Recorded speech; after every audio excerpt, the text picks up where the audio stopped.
TikTok Shop allows users to purchase products directly through the TikTok app, and this feature is integrated into the platform, enabling businesses and creators to sell items directly to their followers.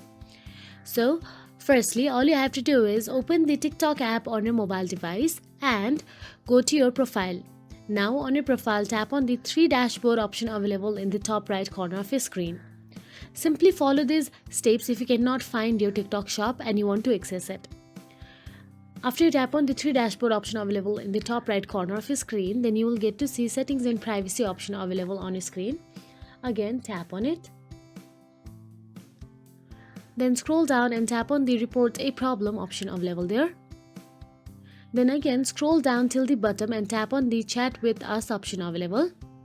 Now here, type down that you cannot find your TikTok shop and where you can find it.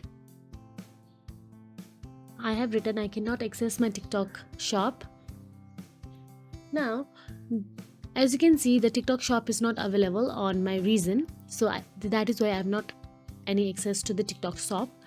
But if you have the availability of TikTok shop on your region, then TikTok support will send you where you can find it. So that is it. If you found this video helpful, please like, share and subscribe, and thank you so much for watching.